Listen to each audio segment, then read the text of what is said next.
Tonight's launch will be the culmination of years of planning and tests by SpaceX. It's also a carefully scripted, made-for-TV moment. The reason I started SpaceX was to get humanity to Mars. We want to try to make the dream of space accessible to anyone, and ultimately making science fiction not fiction forever. Four crew members have been the subject of a popular Netflix documentary allowing people to get to know them and their atypical journey into space. In reality, the rest of us are still a very long way from leaving Earth, though. This crew has been preparing over the last 6 months through intense full-time training.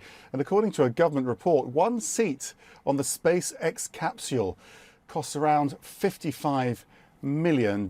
Chris Hadfield is a former astronaut and an advisor to SpaceX. His latest novel is The Apollo Murders. He joins us from Sarnia, Canada.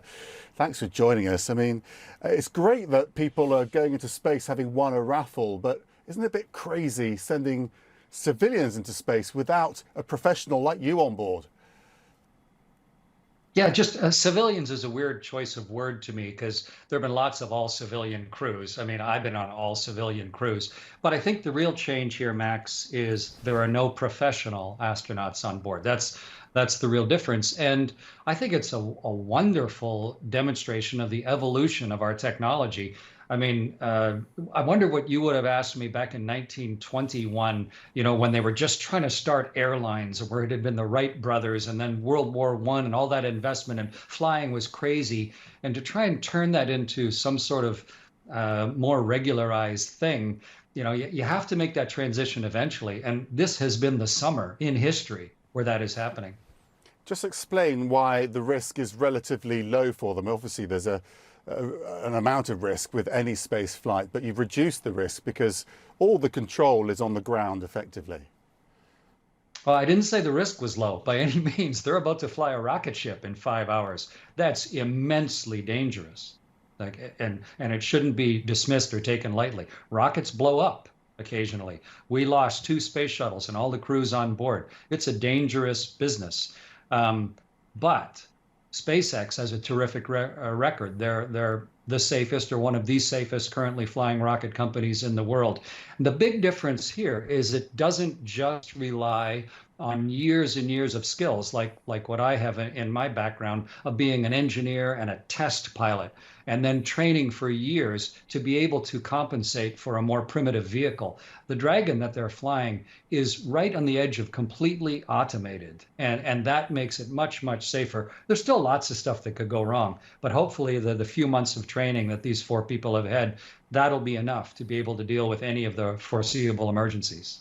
Because people that don't fully understand this obviously worry that the connection with Earth could be lost and they're left in space unable to take control of the vehicle. But as you say, this is a risky project.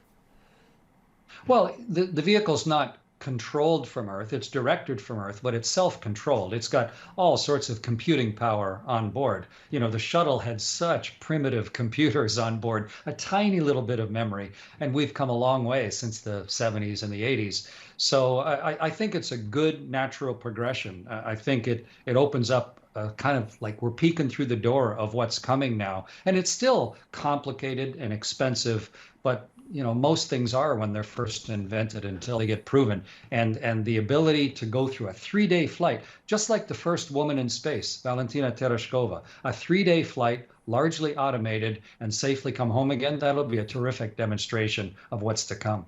How close are we to buying tickets on these sorts of things? Well, that's what just happened. We're there. We've already bought tickets. Well, and there have been a people billionaire that bought them and then gave them to someone else. Oh. So ordinary people, as it were. Well, people have bought tickets to fly on the Soyuz in the past. Guy Laliberté, the head of Cirque du Soleil, and Mark Shuttleworth and Charles Simonyi of Microsoft, they paid to fly on the Soyuz. It was still very expensive. The real question is, where can you make the trade-offs so that the safety stays high and the predictability stays high, and so the cost can come down? And it's come radically down. But if you look at what's going on down in Texas right now with SpaceX's next vehicle, Starship, it should drop the cost by another factor of 10. And that just opens it up even more. And that's the trajectory that we've been on since Gagarin and Al Shepard flew in 1961. And I've been a big part of it my whole life. I'm really excited to see where this is taking us. You're on TV now. This big Netflix show has been very keenly watched, hasn't it? What do you make of all of that and how people are very engaged in this story, partly because they can relate to the people on board in a way that they haven't been able to in the past? Well, I think it's the natural way for things to go. You don't have to be a qualified test pilot to go flying on British Airways. You just buy a ticket and get on board, and you have a very strong expectation that it's going to be a safe and successful flight.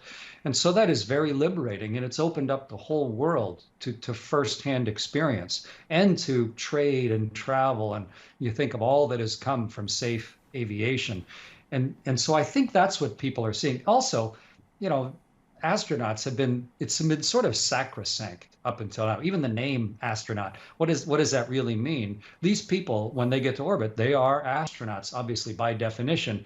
There's just going to be different degrees, professional astronaut and just like on British Airways. But I think people see that they are now able to go do something, and it's still early days, that up until now has taken a lifetime of work to do. And that's a good transition. But the real role now, Max, will be, what do these 4 people do when they get home?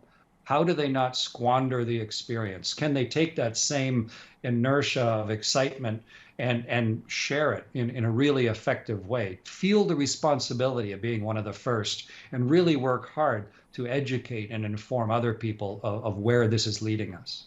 Chris Hadfield, thank you so much. It is a huge responsibility, and you've really carried that message forward from your work in space, so hopefully they will too. Thank you so much for joining us.